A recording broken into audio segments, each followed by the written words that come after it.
नमस्कार। आज मैं कुछ बात अपने भाइयों से करने के लिए आया हूं। जैसा कि आप सब जानते हैं कि मैं गौ माता के लिए कार्य करता हूं और मेरा निश्चय यह है कि गौ माता की सेवा करते हुए ही जीवन के सारे कर्म करे जाएं। तो आज मैं अपने भाइयों के लिए कुछ कहने के लिए आया हूं, जो बलराम अर्थात हल रखने वाले हैं।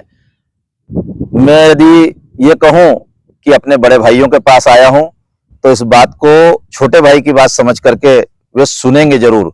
सभी किसान भाइयों को नमस्कार। और ये नमस्कार केवल इस क्षेत्र के नहीं, संपूर्ण भारत के किसान भाइयों के लिए है। और मैं उनसे आज के एक वीडियो का मैं उनसे चर्चा करूंगा। मैंने आज एक वीडियो देखा जो मध्य प्रदेश के हरदा जिले का है। वहां की मंडी में किसान भाइयों ने मक्का का दाम नहीं मिला, इसके कारण मक्का वही मंडी में फेंक दिया और चले गए।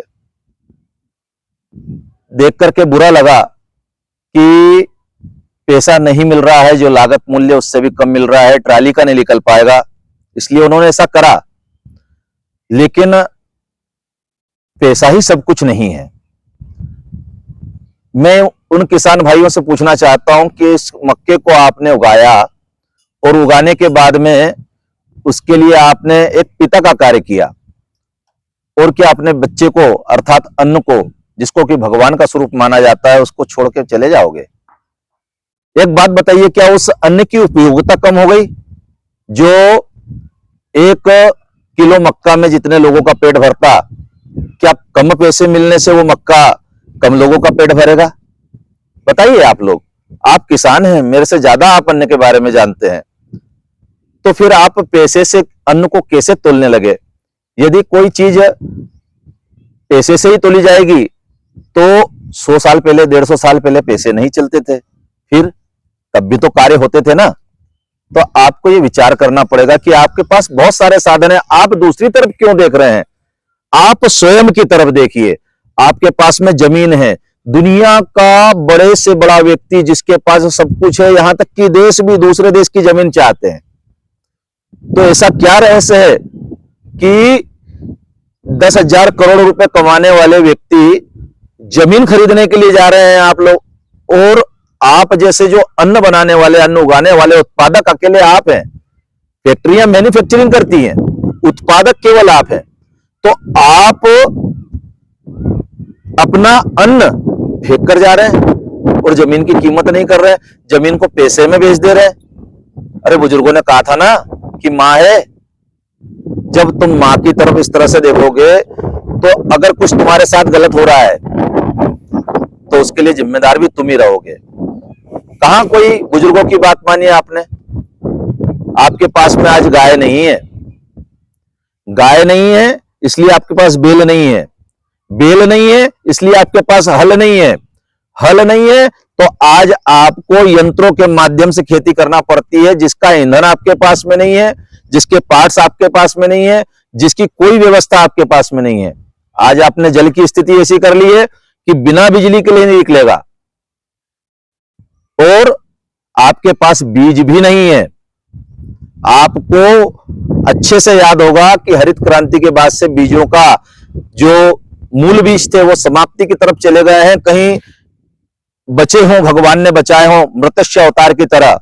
तो आप लोग विचार करो कि आपके पास जमीन है, आपके पास में लोग हैं, आपके पास में करने के लिए समय है, और आप अपने उस धन को, जो धन कोई और दूसरा दे ही नहीं सकता, उसको पैसे में तोल रहे हैं। अरे भैया, पैसा आप देख रहे हैं ना, वो पैसा भी पैसा नहीं है। उसके ऊपर जो लिखा हुआ है ना कि मैं देने का वचन अदा करता हूं, तो भैया लिखा पढ़ी हुई ना, कागज पे तो लिखा पढ़ी होती, कागज पैसा होता है क्या? कोई वो मक्के की कीमत नहीं मिली, लेकिन कोई आकर के अगर ये कह दे कि वो मक्का कल से मक्का नहीं रहेगा, तो फिर मैं मान लूं। ये कोई भी कह सकता आकर कि कल से ये पैसा पैसा नहीं रहेगा।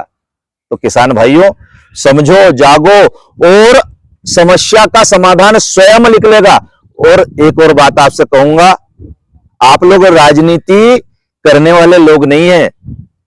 आप लोगों को अपने बारे में विचार करना चाहिए। यहां वहां दूसरे चक्करों में बटिए मत, इकट्ठे होइए, समाधान निकालिए। और दूसरों के भरोसे जो एक साबुन बनाता वो अपनी कीमत रख सकता है, तुम तो उत्पादक हो, तुमको समझना चाहिए। पहले अपनी आवश्यकताएं पूरी करें। बस मेरा यही निवेदन है किसान भाइयों से कि जाने कि आपके पास सबसे बड़ी चीज है, आप उसको पैसे में तोल रहे हैं।